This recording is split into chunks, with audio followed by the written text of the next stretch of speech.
Hi, this is Jeremy. This is going to be part 3 of sleep deprivation and gangstalking. I just wanted to give a little bit of background in my situation. Sleep deprivation has been an issue for a while.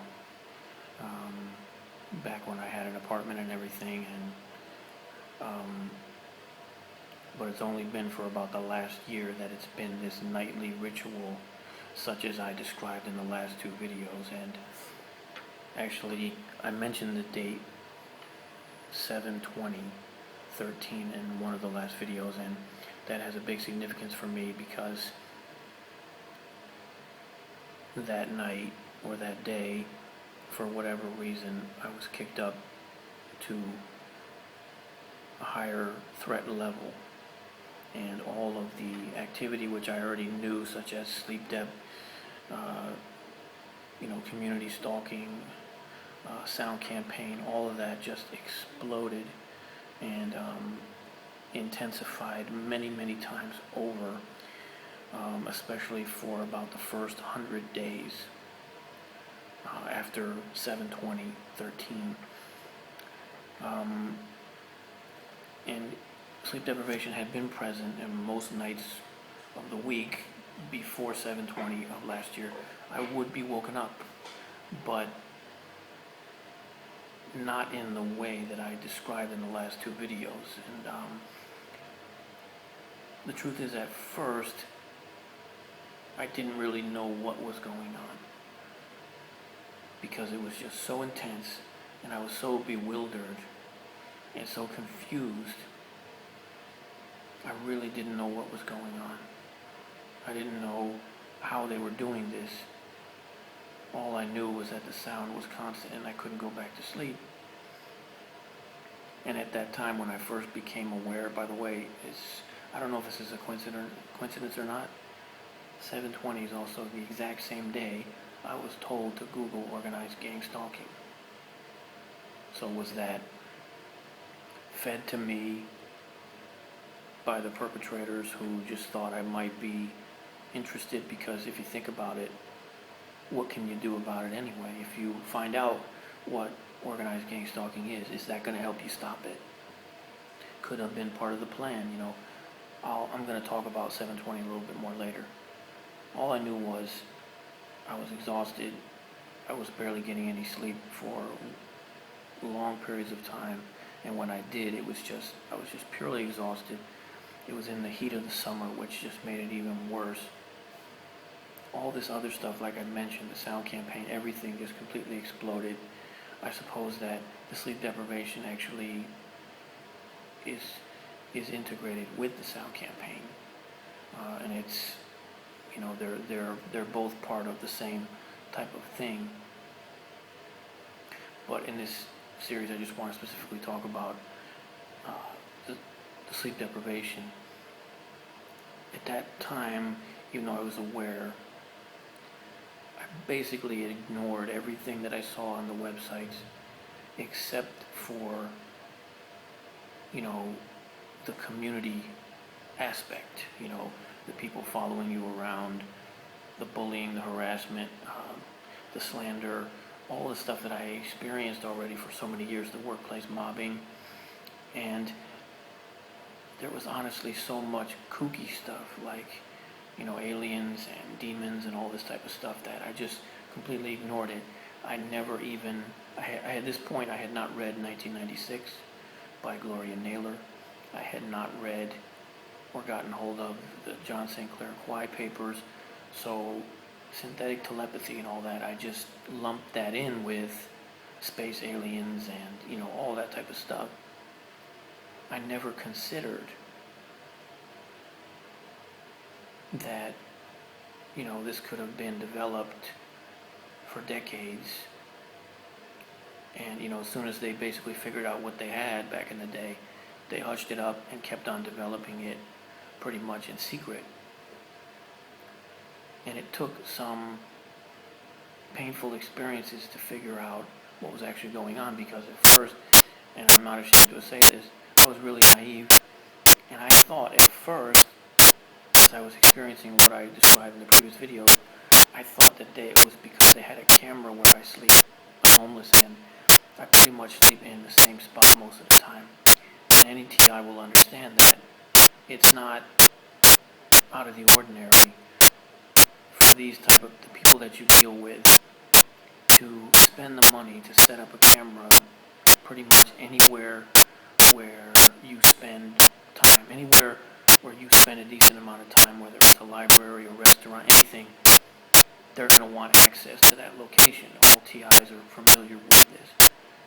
And so for me, I didn't bat an eyelash about whether or not, in my mind anyway, about whether or not they would set up audio and video on the side of the street where I sleep.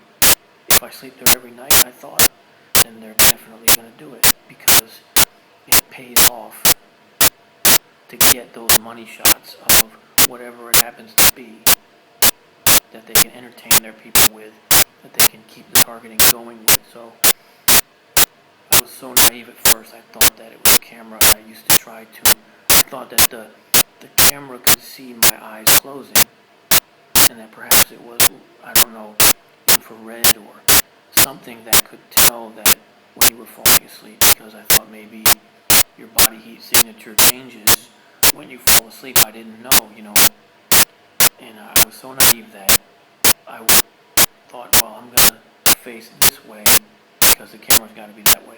And I would face this way while sleeping, and it would happen, and then I'd turn over on the other side. Now, you know what? The camera's over here on this side. If I look this way while I'm sleeping, it's not going to happen. And it kept happening. And I put the blanket over my face. I pulled the sleeping bag up over my head, and it kept happening even though I was in complete darkness. And meanwhile, I'm starting to read more on the websites. I think somewhere along the way I stumbled onto the concept of remote neural monitoring or whatever it is. But there were a series of incidents in different places which helped me to finally understand what they were doing. I'm a very skeptical person, and I don't just want to believe all of this stuff right away. And I only believe, like I said, the things that I had personally experienced already, the slander campaigns, the workplace mobbing, all that stuff. I knew that I was under surveillance 24 hours a day, 7 days a week, everywhere. But I thought that somehow what these people are doing is, anywhere you go, they pull the building surveillance. They're able to tap into, I thought, any camera, and I thought maybe, along the streets, they have, at least in the downtown section of the city, they probably have audio capabilities just for security reasons, and that they can probably listen in with audio anywhere in that downtown area of Bridgeport.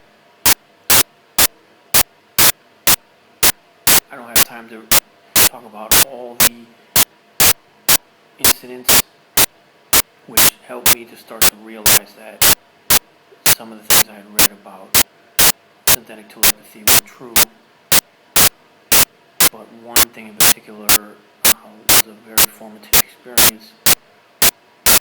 One weekend I was just desperate for sleep. It had been something like 3 days.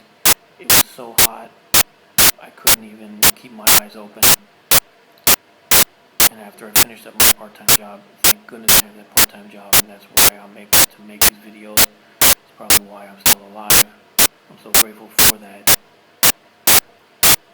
I decided that I would go to this area in Fairfield along Ash Creek where there's a bird sanctuary or something like that. And I thought, I'll lie down in the reeds over there, and they won't be able, this is how naive I was. So I thought they won't be able to see my face and they're not going to have cameras there because I never sleep there. This is how naive I was. I get there and they've got perps already waiting for me. There's a guy in an SUV across the river there, and DOIs start happening like I described in the last couple of videos. Every time I'm just about to fall asleep, he surges the volume on his car stereo, and then it fades back down.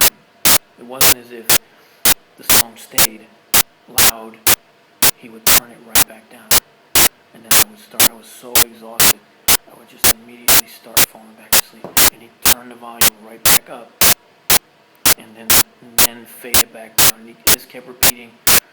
Some pedestrians looked like a guy in his 60s with possibly his grandson joined in as well. And they were doing it on foot. Remember that they can just use their mobile phones. And what an experience, because after about an hour of trying to do this, I was so full of adrenaline and my chest was killing me. I was dazed. Most of all, I was hurt. I was so hurt to see these people doing this, and I could not understand why would they do this. I don't know them, seeing this guy in his 60s, thinking, this guy's my dad's age. He's been through the 60s. He's been through, the Vietnam era and Nixon, and someone of that age, they should know better. They should be able to recognize, I thought, exactly what this is and what this means for our future, for our country. But thanks to, a bunch of factors, but especially, the social factor, that doesn't happen. That's for another time. But thanks to experiences like that one I just described, it started to dawn on me that they were using technology on me that you won't read about anywhere. Technology that you won't even see in the movies, and it was a shock, to say the least, to discover that synthetic telepathy is real through this method. Was not a pleasant thing, as you can imagine.